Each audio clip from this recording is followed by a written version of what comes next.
Animation. It's a mixture of artistry and entertainment that has transcended cinema throughout generations, aka it's been around for a pretty long time. If a group of people were asked to say the first thing that comes to mind when someone says the word mouse, a majority of people will probably think of the same animated character.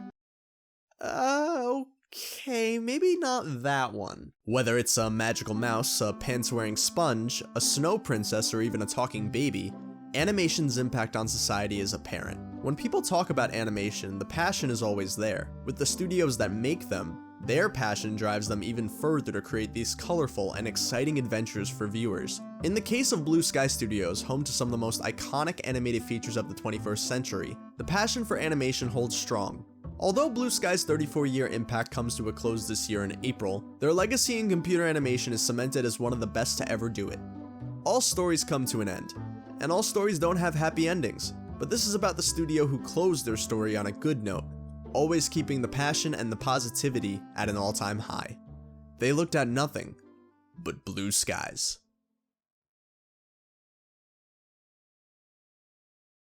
My name's Chris Wedge. I'm one of the founders of Blue Sky. I'm Alison Brown. I was one of the original founders of Blue Sky Studios. And while there, I was executive producer for the commercial division and VP of marketing and sales. So, hi, I'm Michael Ferraro. I currently am the executive director of the FIT DTech Lab at the Fashion Institute of Technology in New York. And I was one of the founders of Blue Sky. I was in the visual effects industry, and a company in Canada was putting together a group to do computer animation. And that's how I met Chris Wedge and David Brown, Eugene Trubetskoy, Carl Ludwig, Michael Ferraro.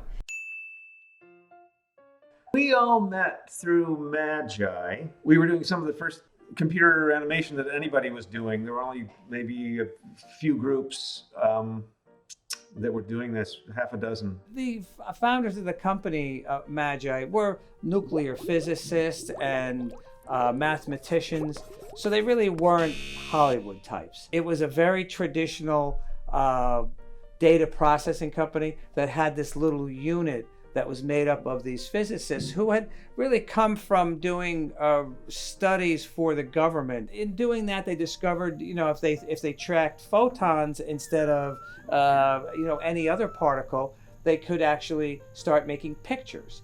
And in making the pictures, they started doing simulations of things like tanks, and then they started to build on that, and that started the basis for them to approach advertising agencies to do commercials. When the owners of the company went Hollywood on themselves, it got away from them, shall we say. And then due to circumstances beyond our control, they folded. When Magi went out of business, we decided to start something up. So the six of us got together and pooled our pennies and decided that we would try to create a new software, which I had nothing to do with, but which the Chris and the others developed over the course of, ultimately many, many years. Well, they developed a software called CGI Studio, which was a ray tracer, which was an extremely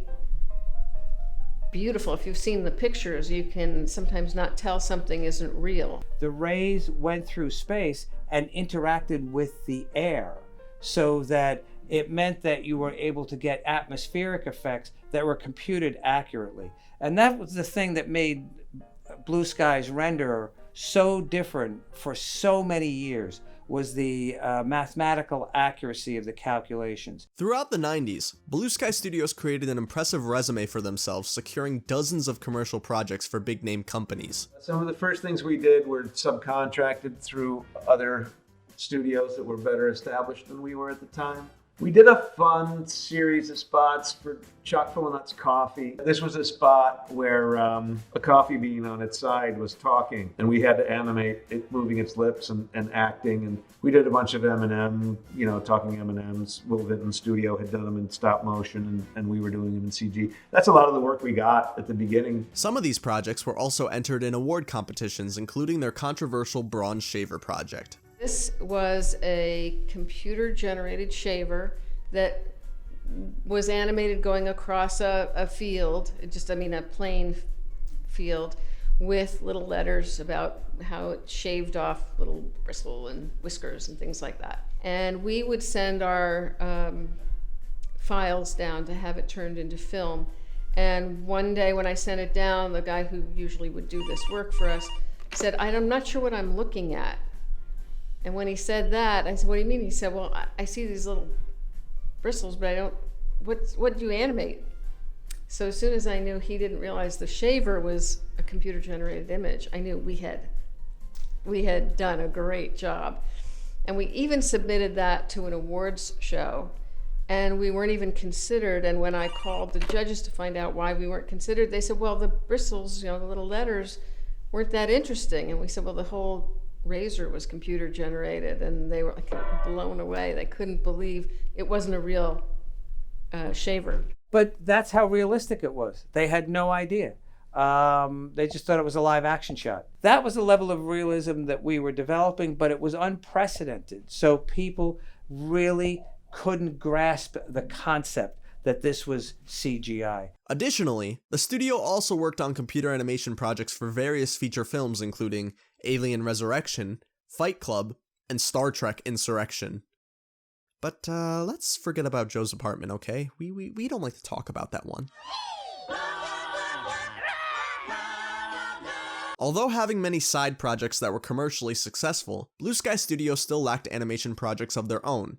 However, while continuing their client work in the early 90s, Chris Wedge began creating his first animated passion project titled Bunny. From the beginning of Blue Sky, I was always working on that. I was always thinking about it. His whole office wall was smattered with these tiny little storyboards. I was like, what's that? And he's like, oh, it's this thing I'm working on. It's about a bunny. The first things I was modeling with the software, as Eugene and Carl and Michael were getting it made, were objects that are in Bunny. I was just thinking about a short film the whole time. And the animators and the other, our other technical directors, they worked on all the things that needed to be done, kind of not on their own time, but they'd have to get through what we're doing that was bringing in the revenue before they could work on hair and certain things. And that was, it took a long time. They developed it. Chris developed it for over, I don't know how many years for his concept. Bunny was one of the things that I had made no compromises on. You go through life and you go through your profession and you're working with other people, especially when other people are paying for things. You've got to give and take. Bunny, I didn't have to do that at all. Spending countless hours along with other willing animators, the short film finally released in 1998 to high critical acclaim. Bunny put Blue Sky on the map as the short film won the studio their first Academy Award for Best Animated Short Film in 1999. And every one of you that is now or ever has been a member of Blue Sky Studios, thank you all very much for helping me follow my heart and for pouring so much of yours into Bunny. Thank you. Computer animation is an extremely expensive area of filmmaking. It takes a long time, and it's just very expensive. So having Fox buy the studio was, or initially a partnership, and then they bought us out.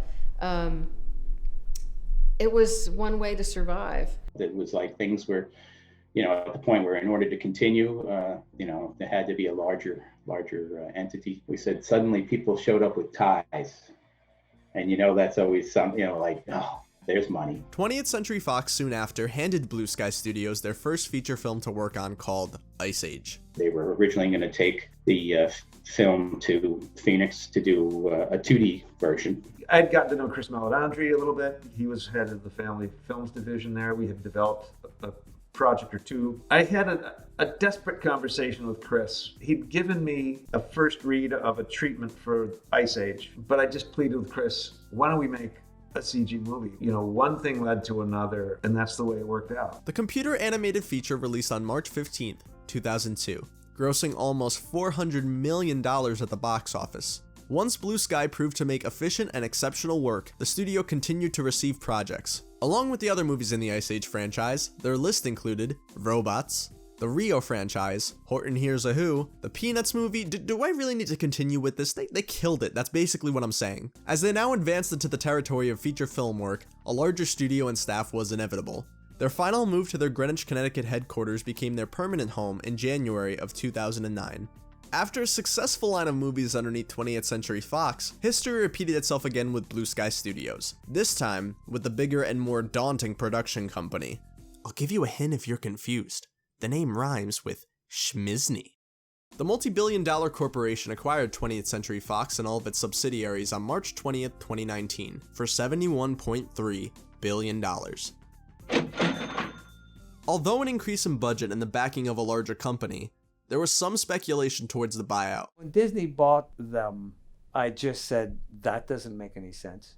For Disney to, have purchased us as part of a, a larger package, there, a lot of speculation right off the bat was, if you own Pixar and you own Disney Animation, do you really need a third one? Even though there was a big change in ownership, there was no big change for Blue Sky itself. Instead, they continued to work on films, eventually releasing their last feature film, Spies in Disguise, on Christmas Day in that same year.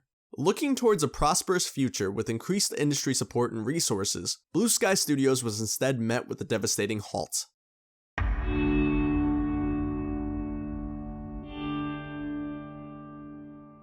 COVID-19 caused immediate stay-at-home orders, forcing many businesses to either shut down or make their employees switch to remote work at home. Throughout the rest of 2020, the Blue Sky computer animation team made strides to keep the studio running. We all got sent home, and then, for a couple of weeks, it's like, there's nothing I can do. I can't, my computer at home was old.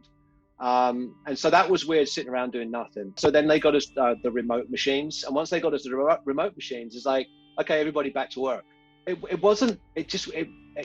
had Zoom meetings where we started extensive use of Slack, extensive use of Zoom meetings, stuff like that. It wasn't really that weird. They even came up with a condensed and remote mentorship program for students who wanted to intern in the summer. So it was all virtual. I did it from my parents' house outside DC. They sent me a laptop. By the time I got there, they seemed very set up in the virtual experience. They switched things up a bit and decided to allow us the creative independence. We tried within the group of mentees to link up and go over what we're working on or how's our week going. It was quite the experience. Unfortunately, Blue Sky's efforts to persevere through the pandemic fell short.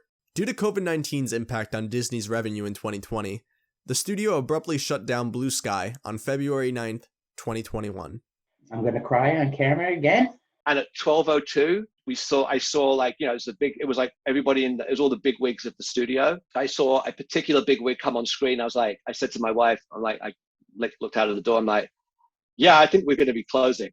And at 12:04, it's like, yeah, we're done. You never really considered an outright shuttering.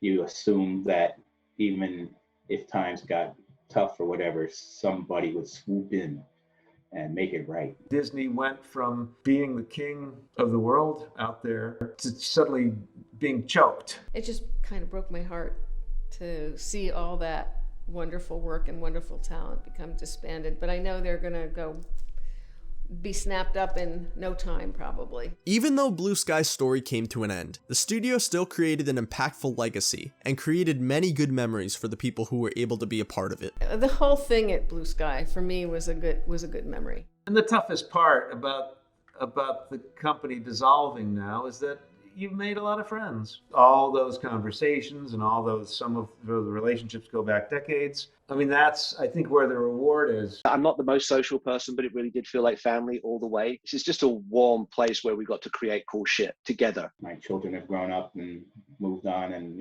they were part of the growing process at Blue Sky as much as me. I mean, early on when they were young, I'd bring bits and pieces of what we're working on home on a VHS. It didn't just stop at the door, kind of thing. It really was just a way of life.